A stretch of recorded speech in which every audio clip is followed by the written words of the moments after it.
Do you guys resonate with that idea that you choose to come in? And not only are you choosing to come in, are you choosing the family that you were born to? I'd be very curious to hear your guys's feedback, like what resonates or doesn't resonate for you around that sort of thing. Um, we were talking about this last night about this idea of choosing. I know from my own recollection that coming into this reality, it was not a consolidated, a congruent yes coming into this reality. It's like I knew I was coming into this reality, but there's a very significant aspect of me that was saying, hell no, not again. I don't want to come through again. And because of that, hell no, there was a lot of difficulties bringing me into this world. And those difficulties look different, of course, for different folks. Some people, maybe their mothers had a difficult pregnancy. Maybe there was a very difficult process of childbirth. Maybe the conception process was hard. Maybe you know what I mean. There was challenges with just the very gestation, growing in the mother, growing in your mom, and then being born. My excuse me. I'm going to pause right there, take a sip.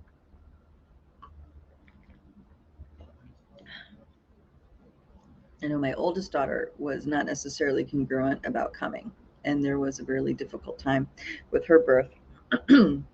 We both almost died in that process.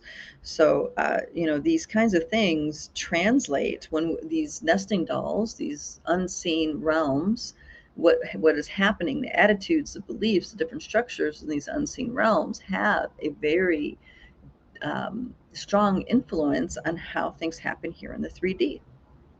So if we're not congruent about coming into this reality, then that's going to come through in how we even show up here in this reality, right? So it's an interesting idea to say we choose to be here. We choose our family. Who's doing the choosing? Who's deciding? What part of us is deciding? And who are we deciding with?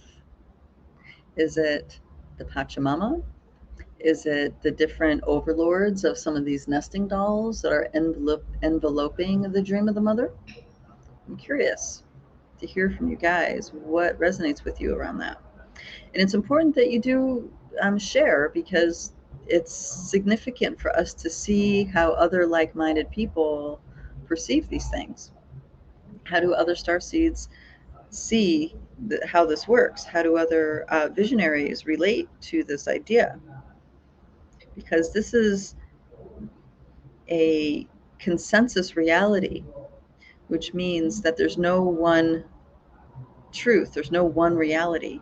This is many, many, many ideas coming together in a soup, so to speak, and we experience the soup. And because our reality is nested within all these unseen nesting dolls of frequencies, you know, such as the polarity matrix, right? The good, bad, the right or wrong, negative, positive, this kind of thing. Any magnetizing strongly to any polarity, any belief, any idea anchors you to the matrix of that's holding that idea in place. So maybe there's a nesting doll in there where you believe it's a prison planet, right? And you have a very strong feeling about that. And then you attract teachings that show you that experience once you're in a biosuit in this reality. Now you're even more strongly invested in that. And the thing is, when we're strongly invested into something, we give our energy to it. Remember the practice that we had. If those of you guys caught the chats over the past couple of weeks, the more invested you are into something, the more you give energy to it. And unless you know to pull your energy back to you, the energy you give to these different grids stays there. And the idea that was planted with me last night in my conversation with dear sister Jackie here, um, is that, we invest into different belief systems, into different ideas about reality that really are these grids of planted awareness or planted belief systems and stuff like this. If we're not calling that energy back, even when we leave these biosuits, ooh, sorry, there's going to be a little loud. There's construction nearby and the semis go by. Um, Actually, it's quite ironic because this is a very quiet neighborhood, except for these trucks that go by.